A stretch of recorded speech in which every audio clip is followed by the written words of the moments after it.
When I first put the cardboard parts on there, it seemed like they were going to stay. Probably the suckiest thing about this set is the faucet. For some reason, McFarlane Toys think that dry brushing on 99% of their toys makes them look distinguished, classy, expensive, and all that other BS. I'm Todd McFarlane, father of Spawn, king of the dry brush toys.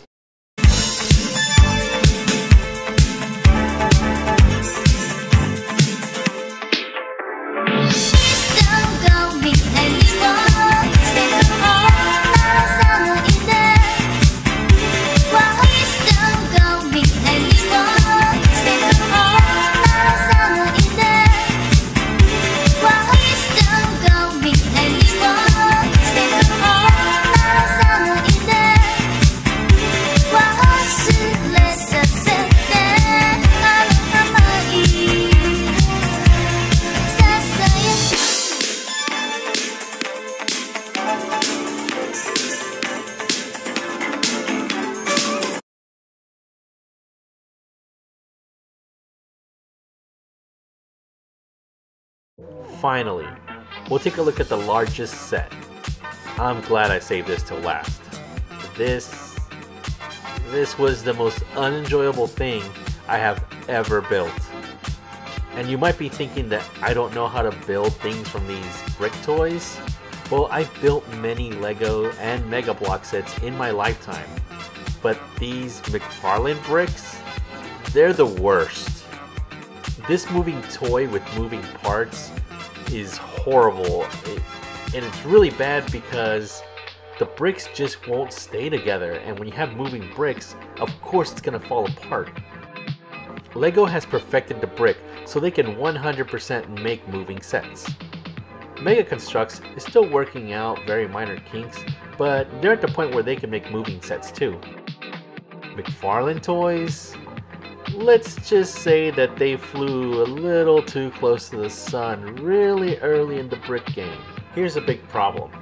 Every time I try to close the side door, it just keeps falling open. I don't know why. I don't even know why this little piece is up here, but it won't stay closed. Also, just by opening the side door, one of the side panels comes off. Heck, that same side panel comes off no matter what I do. The mattress has a hole on it so it can fit on a peg, but the hole is way too big. So I have this mattress rattling inside. Also, there's no peg for Steven's stuffed animal, so it rattles inside too. If you want to take the top off the van to put Steve and Greg inside, you totally can.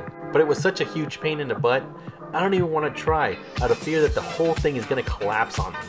Not only that, but you have to remove these seat belts and then reattach them. After the hard time I had just building the thing, I don't think I even want to bother. I tried to lift Greg up by the head and his head just came right off.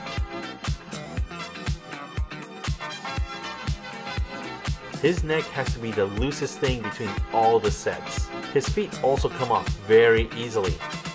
The decals are the worst on this one. There are so many sheets of decals on here that you can see all the mistakes and bumps. This thing looks really sloppy, and I tried my best. I had practice with 5 other sets before this one, so you know that I would get better at it.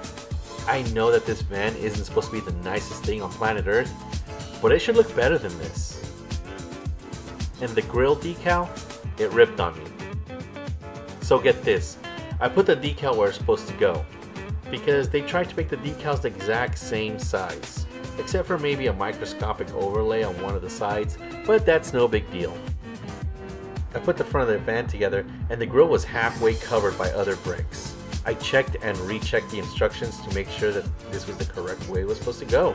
For some reason, this particular decal wasn't printed towards the top so that it wouldn't be obscured.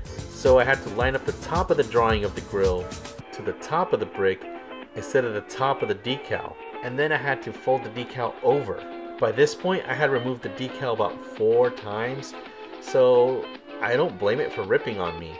This van was a terrible experience, and it's supposed to be for kids.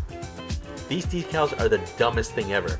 They made it so that they painted half of the doors, and then the other half is done by decal.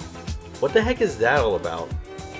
This just shows that they could have painted the bricks, but they decided to give you more playtime by having you put the decals on yourself. The instructions on this have the same problem as Steven's kitchen.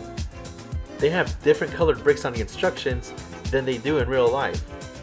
I mean, look at this bumper. I got a red brick and the instructions show a black one.